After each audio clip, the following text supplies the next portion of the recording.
And today we will be working with the tongue, and it will be a lot around breastfeeding, how we breathe in the womb, and also, if we get time, we'll be going on kind of a universal and earth type rebirth. And I think one of the reasons people were passing out last time is that the tongue is low in the face. You know, you've got the jaw, which is lower, it's much more to do with the bones. The tongue is much more to do with the soft tissue in a general sense. It connects to everything, it connects to every system, every cell, everything. But its placement in general is low. It's low in the face, and it would relate to the abdomen and intestines in the body, its position in the face. And on a cellular level, it connects to the connective tissue and the membranes and the cells through the whole body. Now, in the brain, the connective tissue is the astrocyte cells. And I think that's why a lot of people were passing out. We're used to working with the intellect. The energy goes through the brain and you have the intellect there, which is much more to do with the neurons. That somehow the intellect is a manifestation of the neurons and their electrical charge, and also the higher energies coming to that. The astrocyte cells, let's get a picture of the astrocyte cells.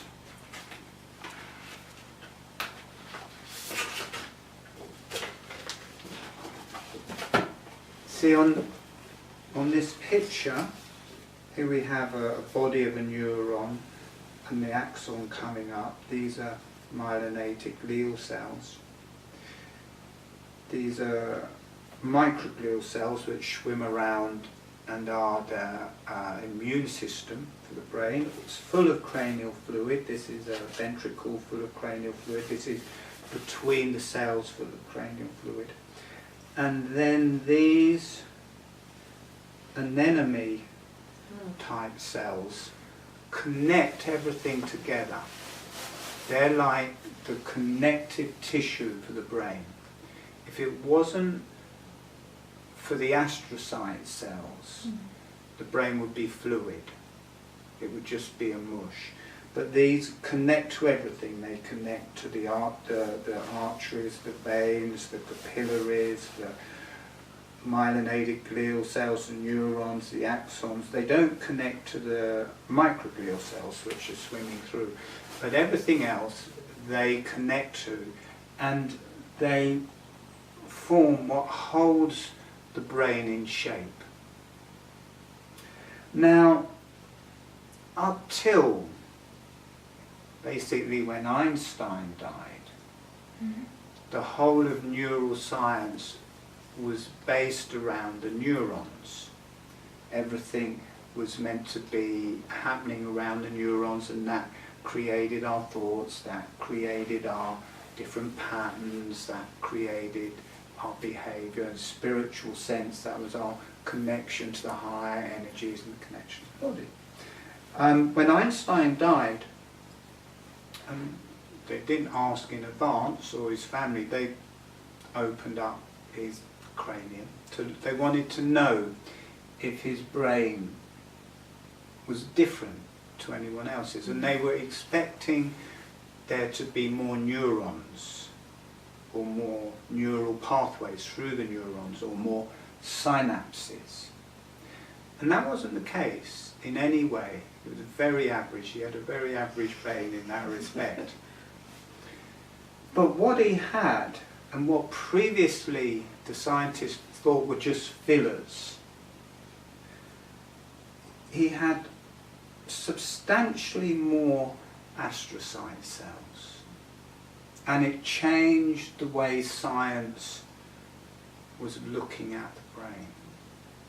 And after a while they found, by accident, one of those glow sticks was dropped into a petri dish, or a bit of that. So, and what would happen, every time a charge went through the neurons, which it would light the glow stick up so they could see the charge. Not only did it go through the neurons, it travelled through all the astrocyte cells as well. The astrocyte cells were communicating in the same way as the neurons, except there's no way in science that they can figure out that they can do that, because there's no means for the electrical charge to move through them or connect from them. There's no synapses, electrical synapses, so they don't know how that is happening. They also found if they had they had neurons and axons, I'm saying the wrong word, I'm sorry, neurons and astrocyte cells, sorry, for all the previous bit I meant astrocyte cells and neurons, not neurons and axons. If they had the astrocyte cells and neurons on one side and then another group of astrocyte cells and neurons on the other, the electrical charge would gap across them and the communication will still happen on the other side. Directly through the water it would connect. And it wasn't connecting by electricity. It wasn't an electromagnetic charge was going across the water. They don't know what it was, and they still don't know. And they call it a sixth sense, that the brain isn't just working by electricity. There's this energy that they can't measure it, they don't know what it is, and it is basically travelling through the fluid, because that is the medium between the cells. And the astrocyte cells communicated like cell phones. They communicated through the fluid and to each other. The neurons were like landlines. The electricity went down the landlines, so they worked in a different way and connected to different energies. And there's something like 20,000 times more communication happening through the astrocyte cells than actually through the neurons, and they were connecting into where the neurons were connecting to each other, and they don't know what, but doing something to help with the communication through the neurons. Now, from our standpoint, and when we started working with the tongue will connect to the astrocyte cells, because that is the connective tissue. And there is an intelligence there, but it's not of the intellect. And today we're going to be working a lot with suckling and how we breathe in the womb, which is pre-speech and pre the intellect. The intellect isn't formed at that stage. So very much the baby communication is through the astrocyte cells. And I think that's why people are passing out, because they're moving from the brain working as an intellectual thing to connecting to a different level of energy, which for me is a bit like how the cosmos works, the connection between the stars, the connection through space, because they broadcast like a cell phone. And within us, and between animals and groups of animals. You know how when you get these flocks of birds and they all change direction at the same time, that there's a communication that people don't know what it is. And I think the astrocyte cells are one of the places that connects to that. So it's very much of a place of pre-thought and pre-intellect. And through the tongue you can connect to the neurons, which is more to do with the intellect as well, but at a very base level it connects to this.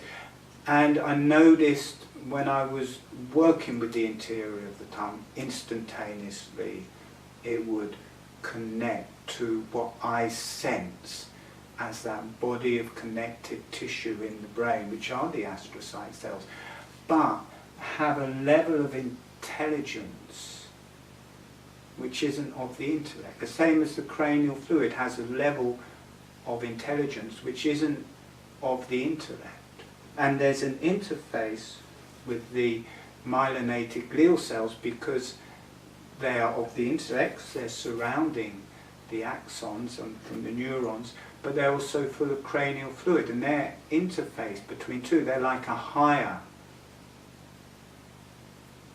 kind of intellect and a connection to the beyond. So they're different levels of consciousness, which isn't really broached in science, but we do here. So we're going to look at that, how it connects to the brain and this brain pre-thought. It's a shame. I was hoping more people were going to come because I was kind of building up to this seminar, and I don't know if we'll get it all done, but it would be nice to. If not, we will carry on with the universal and earth birth next time. But we will start moving down this road and working with, rather than having to work from the tongue, from the interior, which we've found now used to be nice, good fun. Now it's quite hard work. I didn't even bother printing the last video because I thought that's just going to be difficult for people. So, we're going to start from this emphasis of suckling and how we breathe in the room and how it activates with our anatomy. And how there's a bit like, I've been teaching, because I teach on Skype, I've been teaching a few people this on Skype.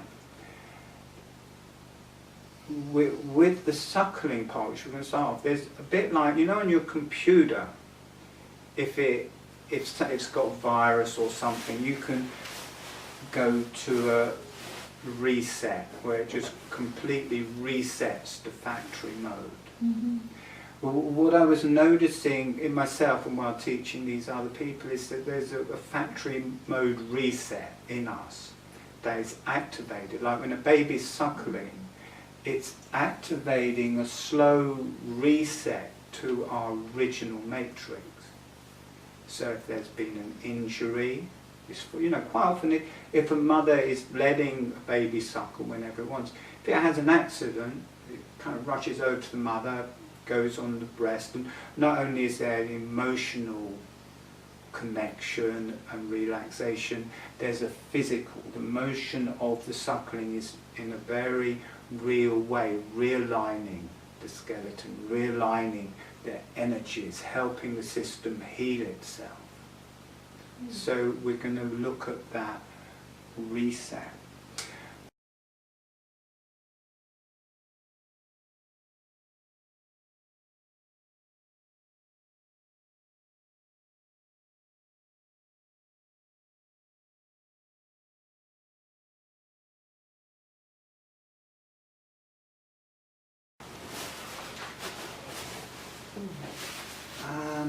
Now, what we did do last time was to start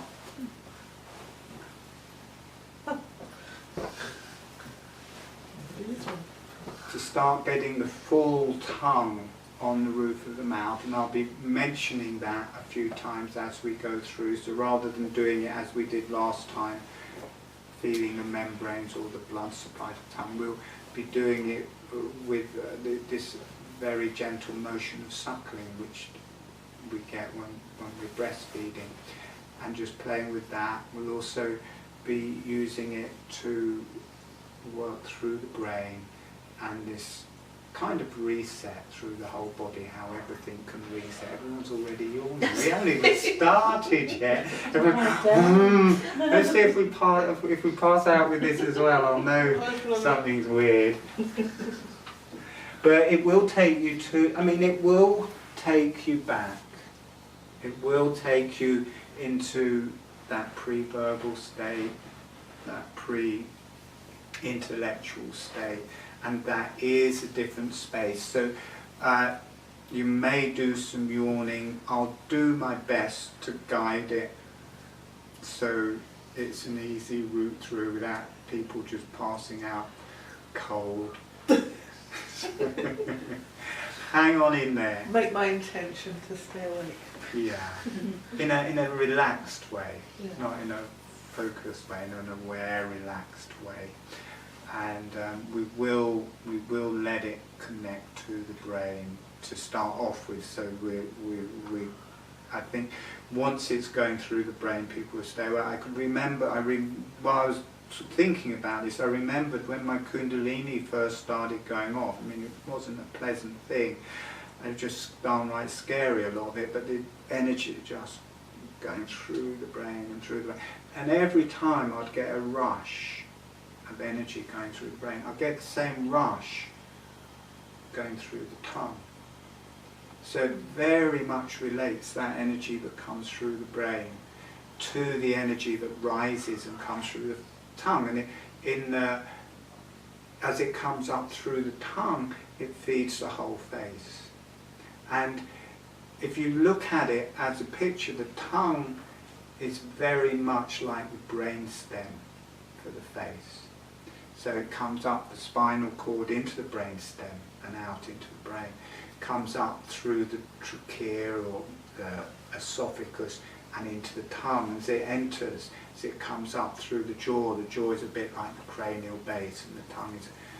And the brain stem is another area of the brain that is not to do with the intellect.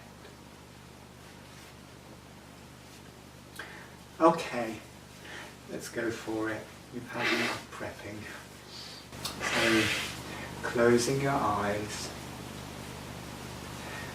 and dropping into the holographic breathing.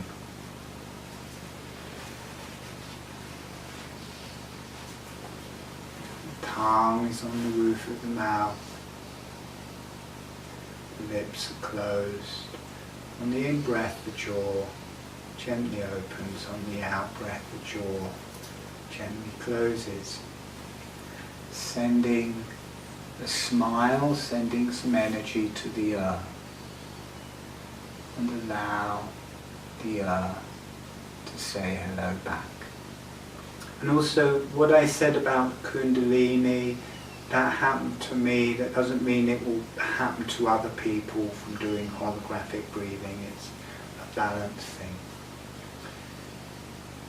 Notice what that feels like, that connection with the earth. Notice what that feels like through your body, through your energies, through your aura, letting the earth communicate back.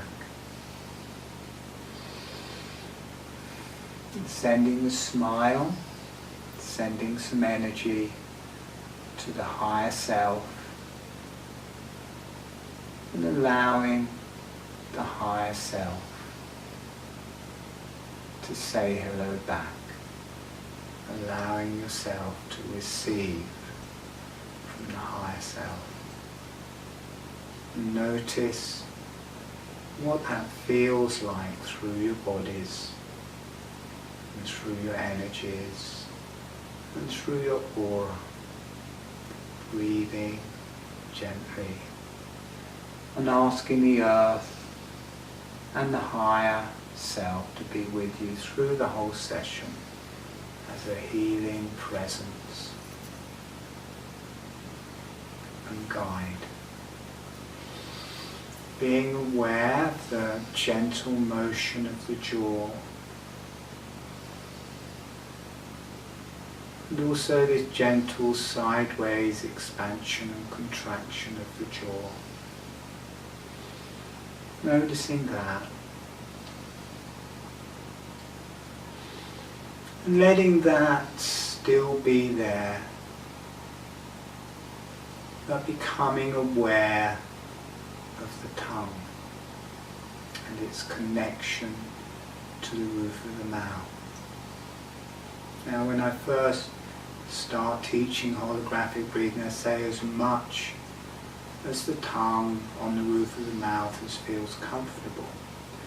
But as the tongue becomes more and more relaxed, it's good to let more and more of the tongue to come onto the roof of the mouth. So we're also going to be dealing with that.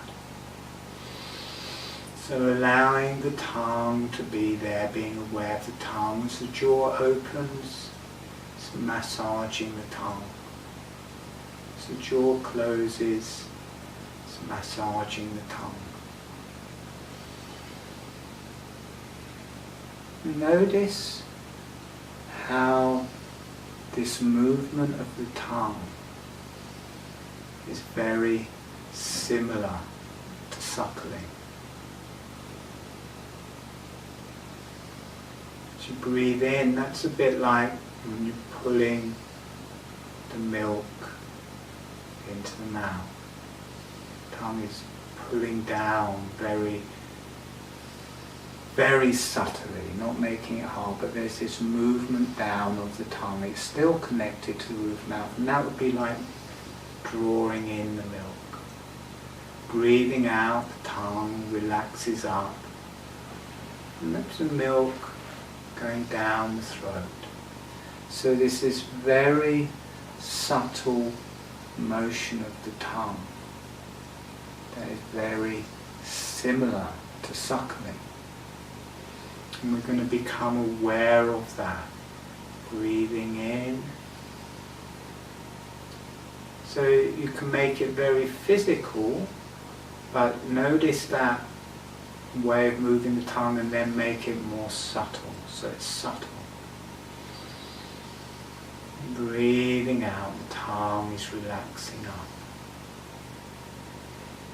Notice for this to work, it's good to have more of the tongue on the roof of the mouth. Notice if there's only the front of the tongue on the roof of the mouth, you can't really get a very effective seal or suckling. But if the center part of the tongue comes up into the roof of the mouth, that will make the suckling more effective. Breathing in, the jaw is opening.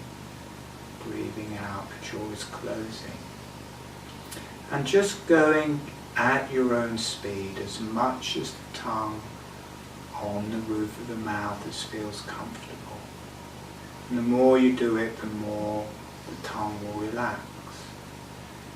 And also notice if the back of the tongue can come on the roof out. If not, if it's uncomfortable in any way, not to do it, and it will gradually become easier and easier. But if you can, notice what it feels like as the back of the tongue comes on the roof of the mouth. Notice this brings the energy to the corners of the jaw and the back of the jaw. And this, what would be suckling, very subtle suckling motion with the tongue, becomes more profound, becomes more deep. Noticing that movement in the tongue like breastfeeding. There's a movement in the jaw, a bit like breastfeeding. There's a movement in the tongue, a bit like breastfeeding, but much subtler. It's got to be gentle, it's got to be relaxed.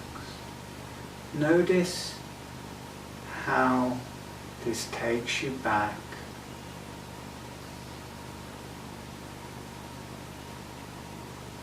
to that age, and it's pre-verbal and it's pre-intellect. You're working in a different mode. Notice how the tongue relates to the brain.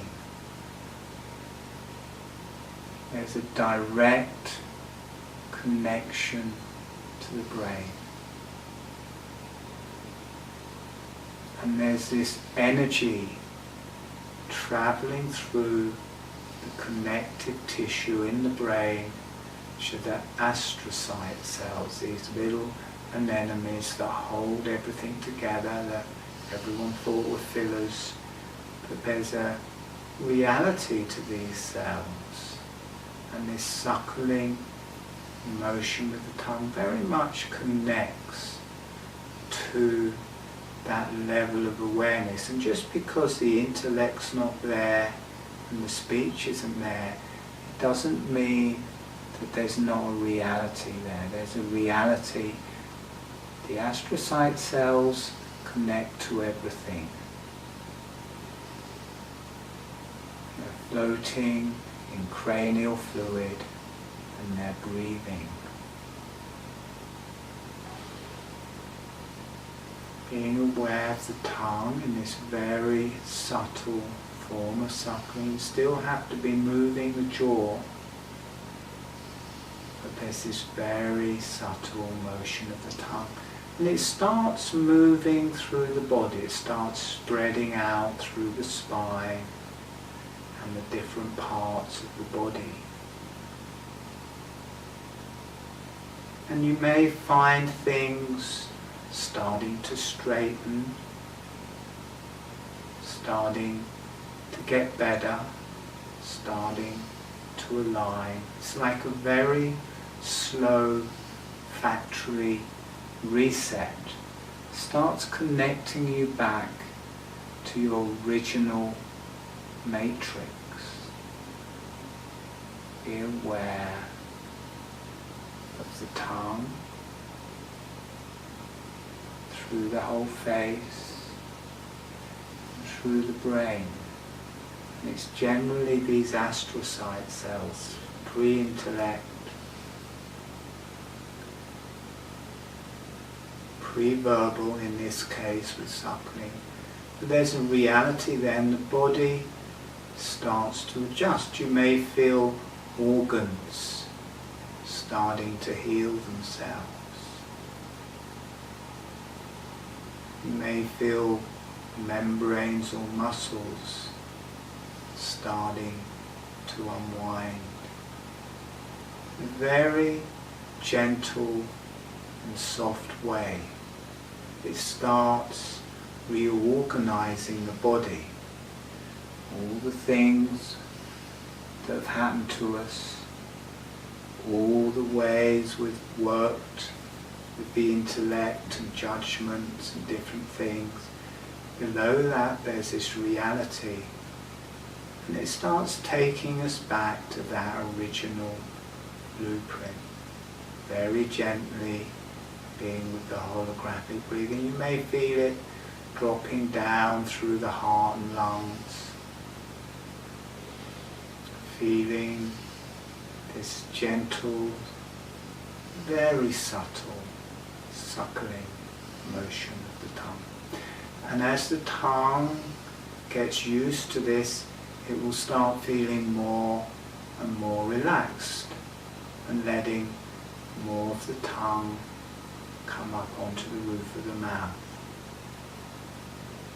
However much of the tongue is on the roof of the mouth, you can let a little bit more roll up onto the roof of the mouth, and notice that makes the whole picture, the whole effect more profound.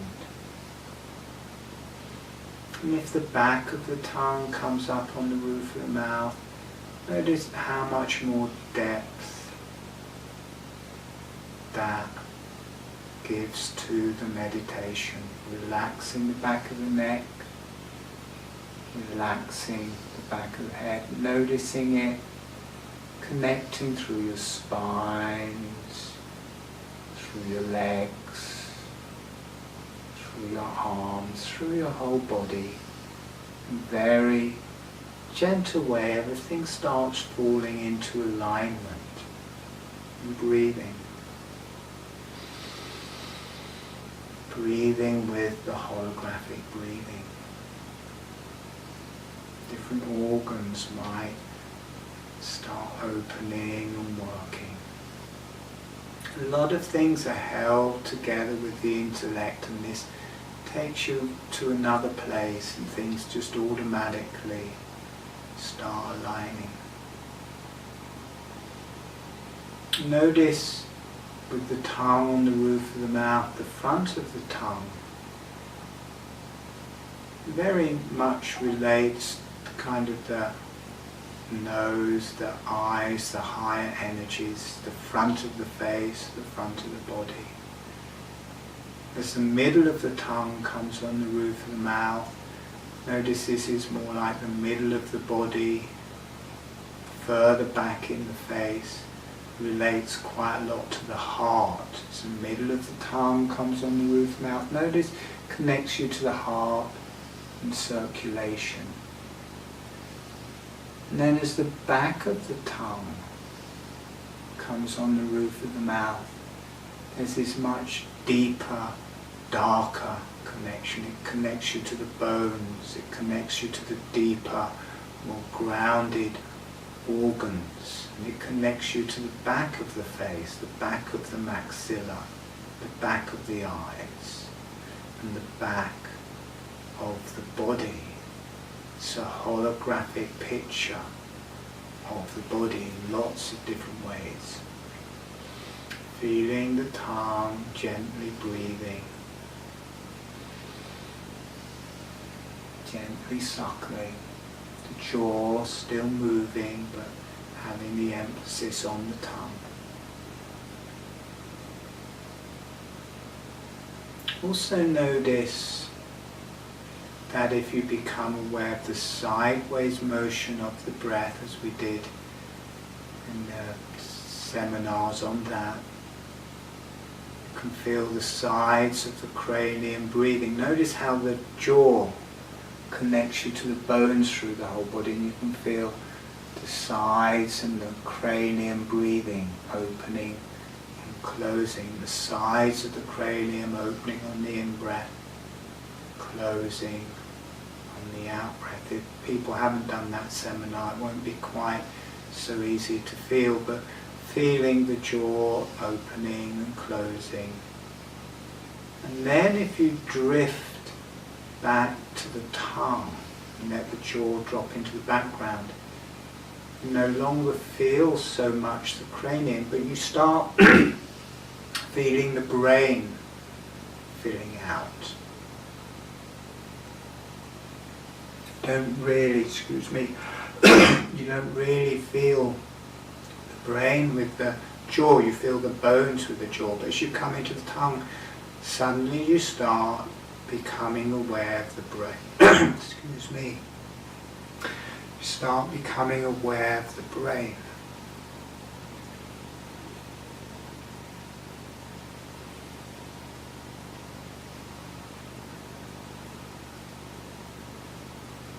Tongue, you start the brain filling out and becoming aware of the brain and the fluid in the brain, and this spreads through the whole body.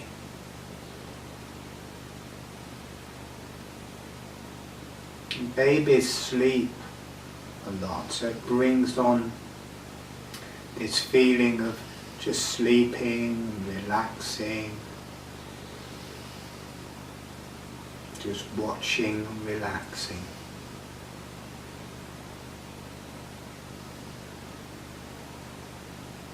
So in your baby and your suckling, you've got this connection to your mother.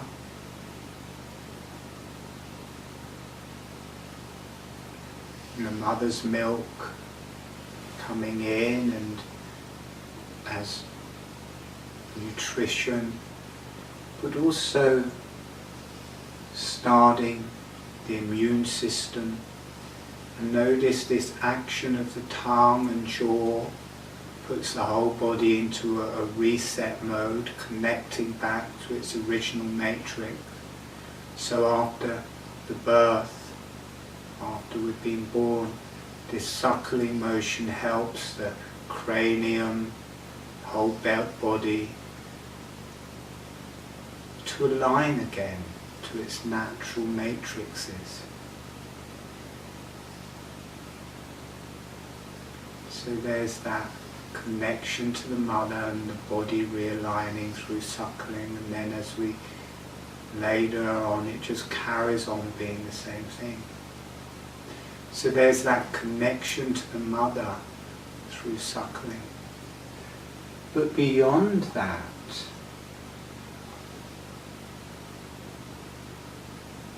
this is mirrored in the earth and the universe and the higher energies. Notice with this subtle motion of the tongue and suckling that you're bringing in prana from the universe, from the earth. And one of the ways it's coming in is through the mouth, that you're suckling prana from the universe. It's coming in like a very refined milk. It's coming into the body, down the throat,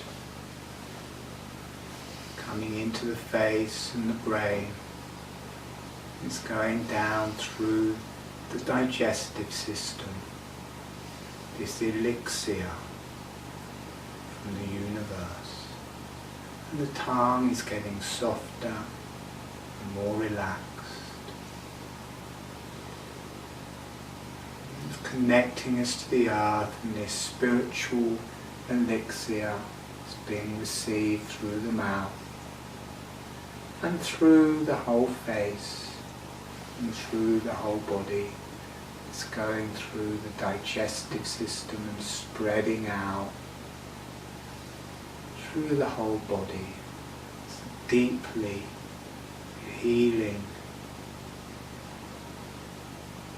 profound healing.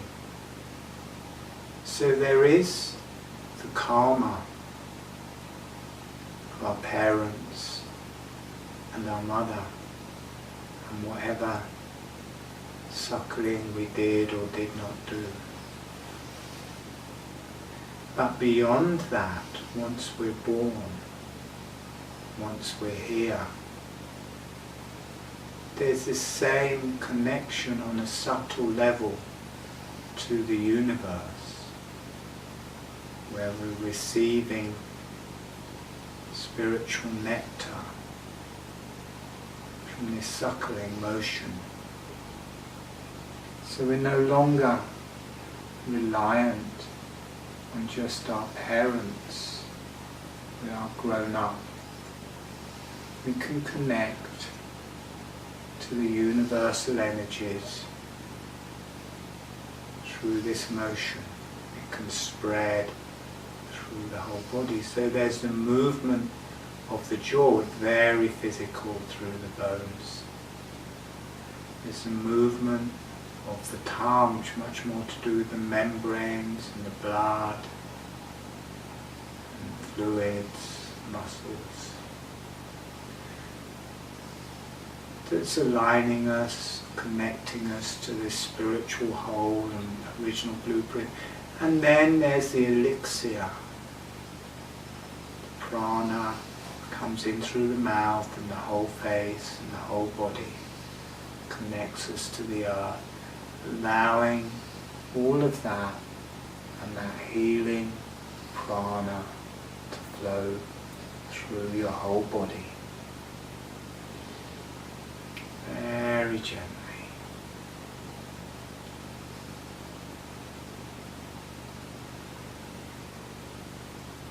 Relax the throat. Relax the tongue. Notice how the throat becomes much more relaxed.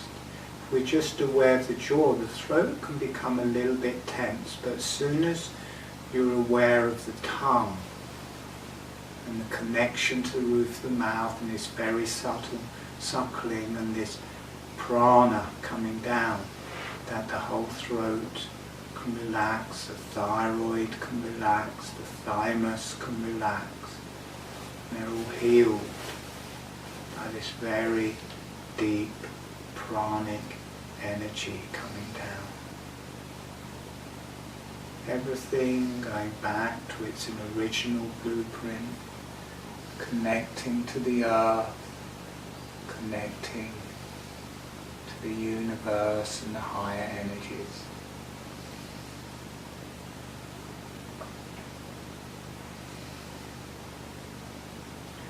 brain relaxing. Notice how you've now become used to this mode of the energy travelling through the astrocyte cells in the brain.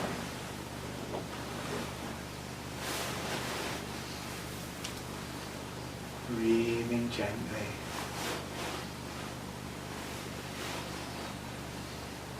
Okay, and when you feel ready, gently allowing yourself to come back.